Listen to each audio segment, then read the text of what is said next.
Well, good morning, everyone, and welcome back to Morning Musings. My name is Don K. Preston. I am the president of Preterist Research Institute of Ardmore, Oklahoma. Hey, let me say again how much I appreciate the wonderful response to the introduction of my new book, The Resurrection of Daniel, chapter 12, verse 2, Fulfilled or Future. Pardon me. The orders continue to come in. I have another shipment already ordered. Lord willing, they'll be here next week. For those who have been ordering and they're on back order, I'll be shipping them out just as soon as possible. But again, thank you so very, very much for your wonderful response to the introduction of this new book. We are looking at the nature of the kingdom. We are using Ezekiel chapter 37 as kind of the, shall we say, the loose foundation and source for our examination. But I do want to impress of how Ezekiel 37, and naturally the many, many other passages, pardon me, that are corollary and parallel with Ezekiel 37. We'll even be paying attention to one of those later in 2 Corinthians chapter 6. But we're showing how Paul draws on Ezekiel chapter 37 and the motifs that are there. The new covenant, the Holy Spirit, resurrection, new tabernacle, on and on. He goes in these chapters in 2 Corinthians. We are looking at what he says in 2 Corinthians chapter 5. We know that if the earthly house of this tabernacle be dissolved, we have a building of God, a house not made with hands, eternal in the heavens. If we are astute Bible students, and especially if we are familiar with the Old Covenant language, we would be attuned to the fact that Paul, in 2 Corinthians chapter 5, is talking in corporate concepts. You know, we hear it said all the time, well, my personal body is the temple of God. Well, that's not what Paul is saying. In 1 Corinthians chapter 3 and verse 9, as he writes to the church, the corporate body of the church at Corinth, he says, you are the house of God. Now notice, he also says, you are the field of God, which is sort of kind of another way of saying you're the vineyard. Well, look, you and I as individuals are not the vineyard of God. You and I as individuals are not the house of God. The word house of God means temple. That was kind of a synonym. And so, when we understand Bible prophecy, we understand that house of God comes from passages like Isaiah chapter 2. It shall come to pass in the last days that the mountain of the Lord's house shall be established in the tops of the mountains. This is the Lord's house, his temple, the Messianic temple. That's what is at work in 2 Corinthians chapter 5. The house of God to a Jew. To any Jewish Christian, therefore, familiar with the Old Testament, house of God, tabernacle would have been understood as corporate concepts, not individual. But here's what I want to share with you in regard to the nature of the kingdom.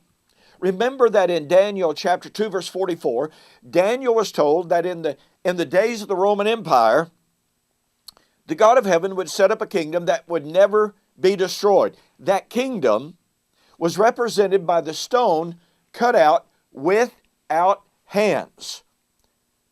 Now, that stone, that kingdom, is the locus of the new tabernacle, right?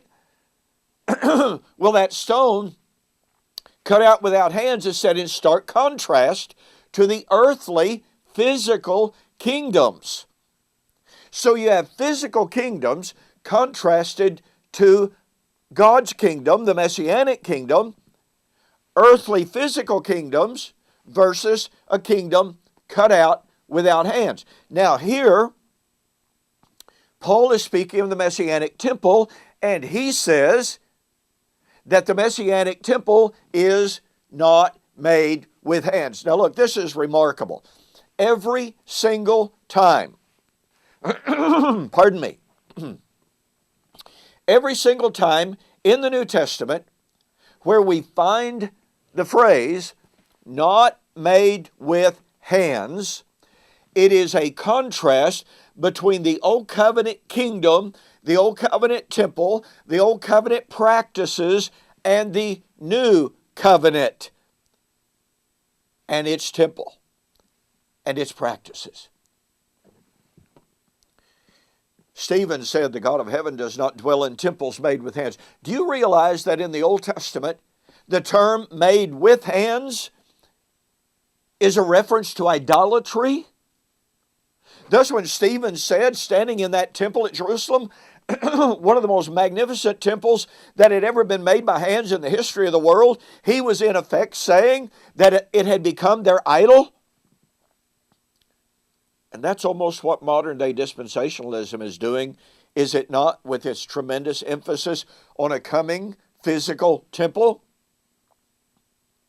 So we have all of these references to made with hands, which refers to physical realities rejected by God in the Messianic kingdom. And we have Paul saying the Messianic temple is a temple not made with hands. In Hebrews chapter 8, this is the sum of everything that we are saying. That Christ has become a priest over the true tabernacle, one not made with hands. Hebrews chapter 9, verse 12, Christ has offered better sacrifices than those under the old sacrifices not made with hands, that is, not of this creation. So everywhere we turn, when we see this term, not made with hands, we are told, number one, it is a kingdom cut out without hands. It stands in stark contrast to the physical kingdoms. The temple of God is a temple not made with hands. It matches the nature of the kingdom. Thus, when we are told that one of these days we're going to have a physical earthly kingdom, that stands in stark, direct contrast to what the Bible predicted. We know that if the earthly house be dissolved, well, guess what? The earthly house of God was destroyed. Take it out of the way. What took its place? A house of God, a kingdom not made with hands. This is powerful stuff. And by the way, I developed this extensively in the new book, The Resurrection of Daniel, chapter 12, verse 2, which again is a total refutation of the idea that there is coming one day a physical earthly kingdom. You can get yourself a copy of it. Until the end of April, I'm offering this book at $21.95 postpaid. That will save you almost $8. So take advantage of the offer today and enjoy that savings. Okay, thanks so much for joining me for this morning's morning musings, and we've got more. So we'll see you on the flip side.